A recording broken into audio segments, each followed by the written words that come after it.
Welcome back to Stuff About Tutorials. Today we are talking about how to change the language in WordPress.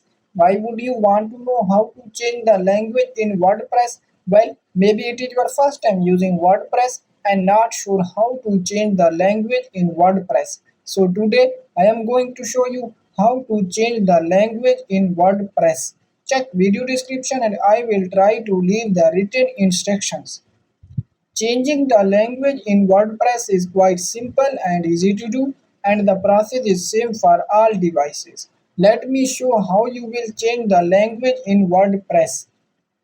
First of all, open WordPress in your Chrome browser, and now here is my WordPress home screen. And then move your mouse cursor to settings in the left menu and then click on general. Now scroll down this page and click on language. Now first select your new language and then click on Save Changes. And now your site language has been changed.